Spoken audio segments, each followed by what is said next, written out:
এখানে সবচেয়ে গুরুত্বপূর্ণ জিনিসটা ভিডিওর প্রথমে বলে দেই, আপনি যদি সহযোগিতা করতে চান এনসিপি কে, ব্যক্তিগত হান্নান মাসুদ, সার্জিস আলম, হাসনাত আব্দুল্লাহ, নাহিদ এদের কাউকে না, তাদের যে দলীয় অ্যাকাউন্ট আছে সেখানেই টাকাটা পাঠাবেন, ব্যক্তিগত না। এটা কিন্তু দলের নির্দেশনা আগেই জানাই দিচ্ছি।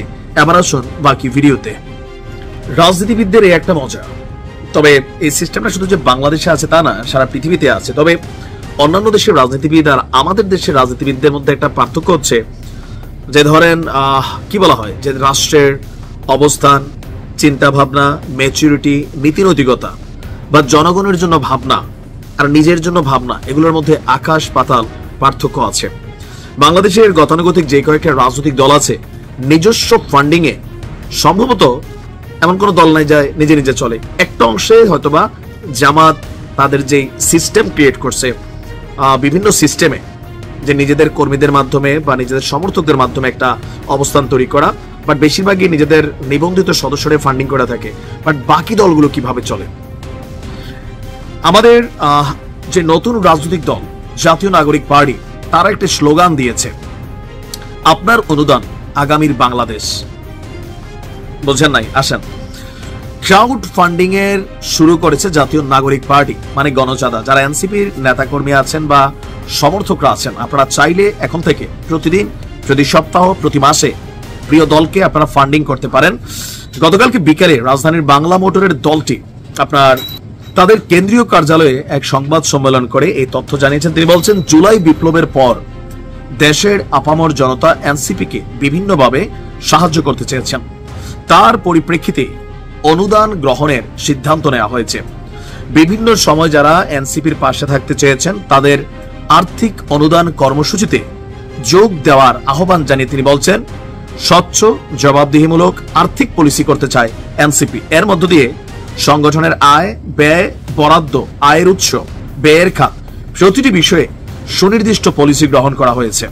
তার মানে এখন চাইলে যে আপনার যে কোনো ব্যক্তি, ব্যবসায়ী, ধনী, রাজনীতিবিদ, যে সেন্স থেকে, সাধারণ মানুষ, রিক্সাওয়ালা, গরিব, যে যেভাবে, আপনি বিদেশ আছেন তাও সমস্যা না, আপনার জন্য সিস্টেম আছে। আমরা যতটুকু দেখছি, আহ্বায়ক নাহিদ বলছেন যে আমরা অনলাইন এবং অফলাইনে ক্রাউড ফান্ডিং, মানে হচ্ছে গণচাঁদা, হ্যাঁ, এই শব্দটা ইংরেজি শুনতে একটু ভালো লাগে, যে আমরা অনলাইন এবং অফলাইনে ক্রাউড ফান্ডিং এর দিকে যাচ্ছি। যে ক্রাউড ফান্ডিং এর মাধ্যমে আমরা দলের কার্যালয় স্থাপন সহ নির্বাচনী তহবিলটা সংগ্রহ করব। তো যেহেতু সামনে নির্বাচন এবং নির্বাচনকে কেন্দ্র করে তাদের যে নিবন্ধন দলের, আমরা আজকে শুনেছি যে আগামী মাসেই এনসিপি তাদের নিবন্ধনের জন্য আবেদন করবে। আর নিবন্ধন আবেদন করার পর 100% তাদের নিবন্ধন কনফার্ম হবে। তো দরকার হচ্ছে নির্বাচন। নির্বাচনের জন্য টাকা লাগে। বাঙালি মানে মুখের কথায় চিরা ভিজায় না, এই জাতি হিসেবে আমরা বড় কি বলা হয় যে খাদক বা খাওয়া আছি। তার উপর অন্যান্য দলগুলা খাওয়ায়। ইলেকশন আসলে ভোটের দাম 500, 1000, 2000 আমরা ভোট বিক্রি করি। এটা আমাদের পলিটিশিয়ানরা জানে যে সারা বছর ভোটারের খবর না রাখা নির্বাচনের ঠিক আগ মুহূর্তে 1000, 2000 টাকার একটা বান্ডিল দিলে আমরা ভোট বেচে দিব। আমরা এতটুকু চেতনাবাজ জাতি আছি, তো সেই জন্য টাকা দরকার। এখন এনসিপির তো আর প্রতিষ্ঠিত এস্টাবলিশড কোনো ক্যারেক্টার নাই, বা তারা ক্ষমতায় ছিল না যে অতীতের সুযোগ সুবিধা নিয়ে টাকা পয়সা কামাইছে বা ওরকম ফান্ডিং ইস্যু আছে।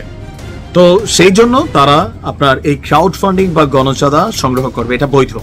ট্রাম্প তার নির্বাচনের জন্য এইভাবে ফান্ডিং করে বা ফান্ড কালেকশন করে। এটা অন্যান্য দলগুলো সেম, এটা সেম। তবে এনসিপিটা একটু আলাদা, যে তারা সবার কাছে আহ্বান জানিয়েছে। তো সবাই তো আর দিবে না, দিবে কারা? যারা এনসিপির পৃষ্ঠপোষক আছেন, সমর্থক আছেন, বড় রাজনীতি